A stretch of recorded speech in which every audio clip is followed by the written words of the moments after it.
Hey guys, are you stuck in a status quo?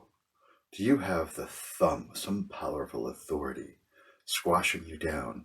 Or do you know that some sort of injustice is being done, that you know you need to stand up and do the right thing in the right way for the right reason, and you're looking for some sort of a power, something to juice you up, to get you riled up and going so you can stand up and do what's right for the right reason? Well, I'm going to show you a bind rune to connect with a part of the sacred masculine known as the outlaw who could overthrow unjust tyrants and destroy the status quo and break you out of the boring, stagnant, complacent life. But first, let's talk a little bit about what runes are. We see runes today as like these nice little cute divination tools, little tiny chips that you buy at the New Age bookstores and stuff, right? Runes, at the very essence, are the written forms of the Old Norse and the Proto-Norse, the old Germanic languages, the languages that became English today. And runes being letters, they got a shape that you recognize in like the letter B or T or S or C. This is where we get English letters from, some of them. And because they're letters, they've got a sound, they've got a phonetic value to it. And like other sacred languages, every rune has a specific intention, a specific energy to it. And when you combine the shape, the sound, and the intention of the runes, they have a way of tuning your psyche and your soul into the values of those runes. It tunes you into the values that makes the outlaw so powerful, and it works really at the depths of your mind, the places where you may not be consciously aware of, but it tunes your psyche and your soul to give you that power, that gumption to break against powerful authority doing the wrong things for the wrong reason. And now, you see, this is a pretty complex bind rune that we've created here. And what a bind rune is all of these bunch of runes that are stacked on top of each other, so it comes up with a very complex meaning. And this bind rune is really one of the most complex bind runes that I've ever created. There's a lot of runes in here because there's a lot of things that we got to talk about here. And I'm not really going to get too deep into each one of these individual runes. Instead, I'm going to break them up into 3 sections and talk about the 3 sections of this bind rune made up of multiple runes and how it helps you access the power of the outlaw. This first section is all about what the outlaw opposes, what the outlaw stands against, and what the outlaw is fighting against. And we get that with Tyr, dealing with order and control. We get that with Anzus, about oppressive authority. We get that with Isa, with stasis, with standing still, the status quo, complacency. And we get that from Othala, about society and culture and oppressive regimes telling you who you need to be, what you need to be, where you need to be. You put all of these together, and all 4 of these runes are what the outlaw is standing against, what the outlaw opposes, and what the outlaw seeks to destroy.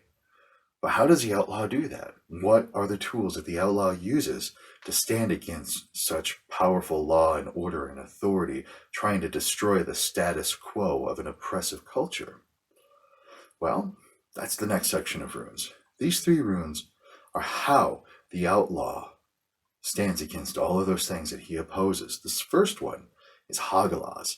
It is a rune of storms. It is disruptions, disorder, disturbance. It is really upsetting the apple cart and making things go to all hell. It's like, nope, not going to stand for it. We're done. The next one is Dagaz. This is the change of night into day. This is where we literally get the word day from, Dagaz. And this is change. This is transformation. This is breaking out of whatever has been. This is the power to stop the status quo, changing from what was to what needs to be. And finally, we have Manas. First, the outlaw knows he has to change himself first. Then he can change his community. And then he can change the bigger scale of things. But it all starts with the self. It all starts with other people. And that's what Manas gives us, the self, mankind, humanity, community, all of these things. So the outlaw stands against this oppressive authority of law and order and control, and it does that by changing things through disruption and changing himself and changing the community through disruptive, sometimes destructive behaviors. However, this isn't licensed to break law. This isn't licensed to destroy property or do anything to harm anyone else. Because think about it, if you're in jail, what changes? What good are you going to do if you're locked up in jail, first of all, right? And second of all, who really wants to go hurting other people or destroying things for no reason? This is where the last rune comes into place. It's a single rune. This is Algiz. This is to remind you of your sacred connection, that you are doing the right things for the right reason, and not just engaging in wanton destruction for the sake of destroying, for disrupting things, to be an asshole outlaw. You don't want to be an asshole outlaw.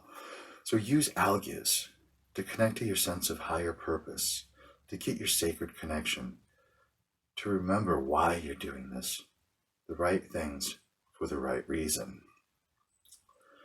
And of course, caution is always when working with the outlaw, right? You want to make sure you're not just engaging wanton destruction like we talked about. Connect with your sacred self so that you're not doing something ultimately detrimental or damaging. Recognize it could be a little destructive, but you want to do it in the right way for the right reasons. Now, when you work with this bind rune, you need to gain a clear understanding of the ideologies that you set yourself against and why. Even you need to have a good idea of what the outcome is. And that's why we have the first part made of Tiwaz, Anzur's, Iso, Athala, that authority and all that status quo. Then you get an idea of the plan of action you need to take, and that comes from the second set of runes. That will clarify the right action to take for the right reasons, keeping in mind the higher ideal throughout the whole process. And if any time you think you're in danger of harming someone or destroying property or breaking the law, stop. Reevaluate what you're doing, why you're doing it, find a better way. And yeah, you do want to go against the grain to create something new, but if you're in jail, or worse, you can't do anything to help your cause. So just don't do it. Now, we talked about it, every rune has a sound, and all of these complex runes there, right?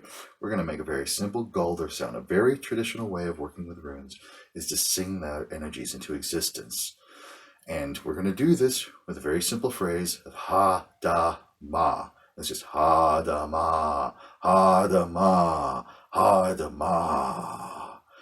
So stare intently at this complex bind rune and then sing this Gulder phrase until you get into kind of a euphoric trance-like state. And keep in mind what you're doing for why you're doing it. And that will help bolster those rebellious instincts in you that need to break away from things or go against the grain. Now, do you want to learn more about runes and how to use bind runes? I'm offering a free training that I call the Cosmic Connection Training for Pagan Men.